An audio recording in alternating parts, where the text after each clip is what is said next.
Mulai dulu ya. Bismillahirrahmanirrahim. Alhamdulillah, salatu wassalam ala rasulillah wa ala alihi wa sahbihi ajma'in. Allahumma fa'na bima 'allamtana wa 'allimna ma yanfa'una. Allahumma inna nas'aluka ilman nafi'an wa rizqan thayyiban wa amalan mutaqabbalan. Allahumma inna na'udzubika min ilmin la yanfa' wa min qalbin la yakhsha' wa min nafsin la tashba' wa min da'watin la yustajabu laha. Allahumma ya mu'allima Ibrahim alimna, Allahumma ya mufaqiha Sulaiman faqihna. Qala Allah Ta'ala inna anzalnahu Qur'anan Arabiyyan la'allakum ta'qilun. Sungguhnya kami menurunkan Al-Quran dalam bahasa Arab agar kalian memikirkannya. Alhamdulillah Profesor Abdurrahim sudah ngajar sampai kita udah baca karya Profesor Abdurrahim sampai halaman 13 kemarin, yaitu di pelajaran 1 dan 2. Pelajaran 1 mempelajari haza, dan pelajaran kedua mempelajari zalika.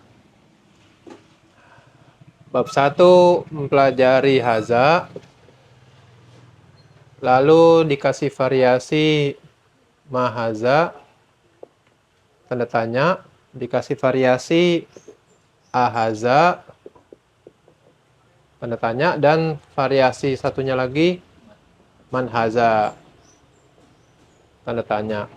Di bab 2 belajar zalika.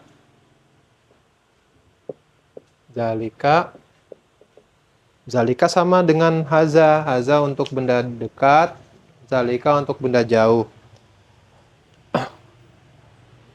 Haza itu untuk benda yang dekat, bahasa Arabnya qorib.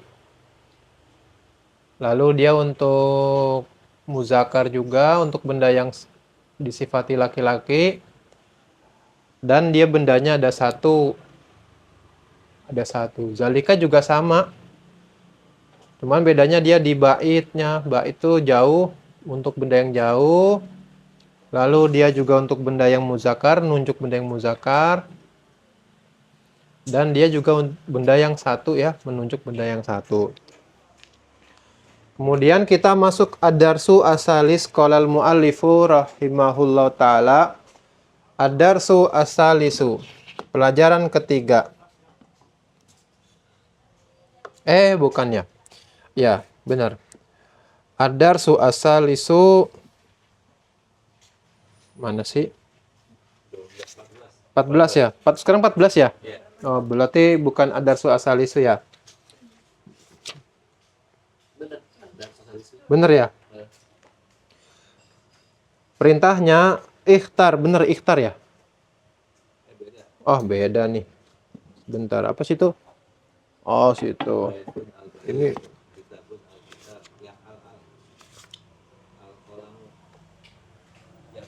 Oh ya. Oh, ini beda halaman nih. Ya, sip. Sekarang kita ad-darsu asalisu, pelajaran ketiga. Ad-darsu asalisu.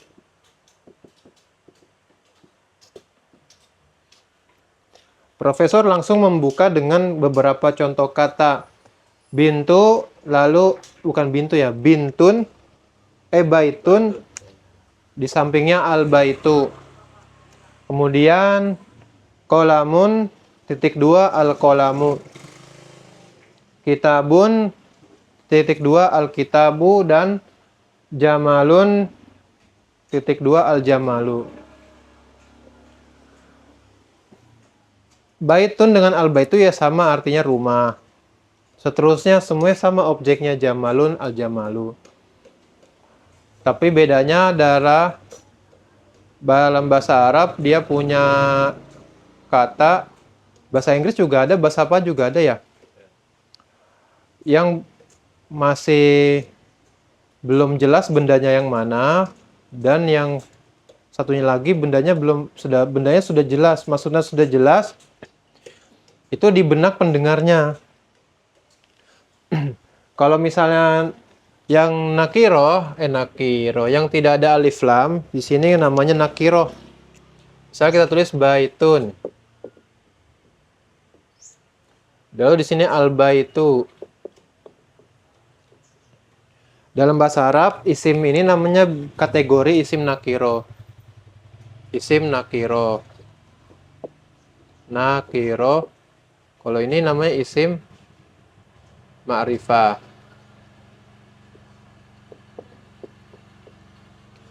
Nakiro dari bahasanya aja adalah di benak pendengarnya masih belum apa ya? Masih acak di benak orang yang dengarnya. Adapun kalau dia ma'rifah, maka dia udah tahu jelas yang mana bendanya. Maksudnya begini. Misalnya ada orang ngomong, kita contohnya baitun ya. Ada orang ngomong sa'ashtari, saya akan membeli.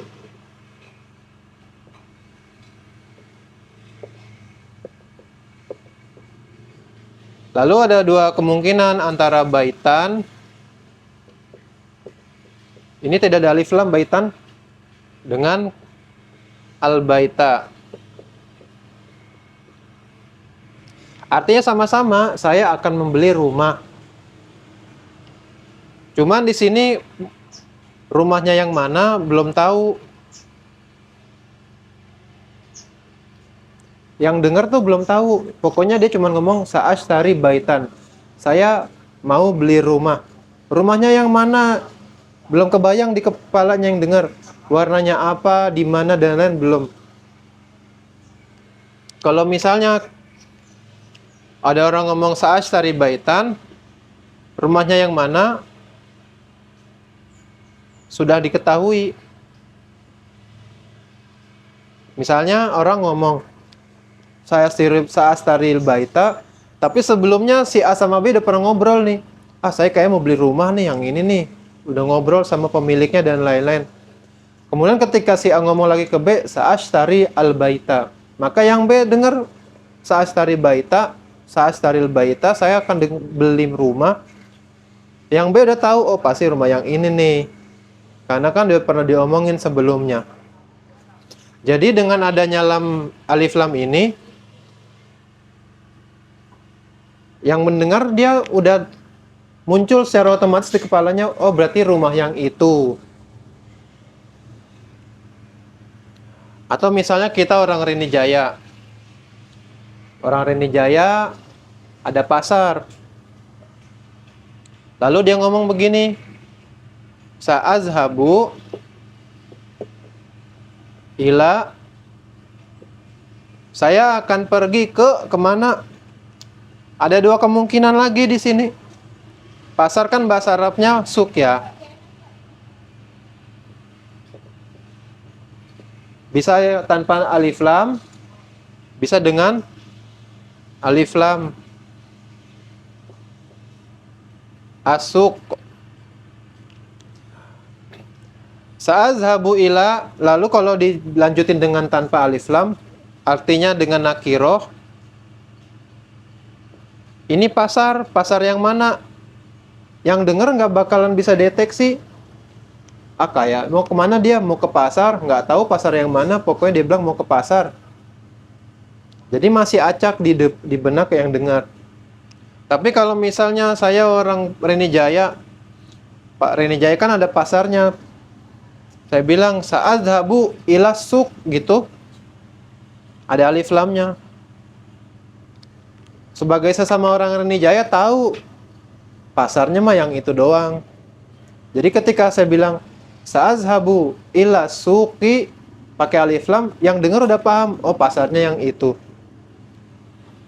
Pasar yang mana? Ya pasar Rini Jaya gitu ya. Nah, itu namanya ma'rifah. Jadi bedanya itu aja. Bendanya yang mana, pendengar tuh udah tahu walaupun nggak disebutin namanya. Misalnya di Rini Jaya juga ada ustadz satu, Ustadz Harmoko misalnya yang sering jadi imam di masjid. Di Rini Jaya ada ustadz cuma satu, Ustadz Harmoko. Lalu ada yang bilang begini, Ja'a telah datang. Ada dua kemungkinan kan. Ja Ustadz bisa pakai alif lam, bisa tanpa alif lam.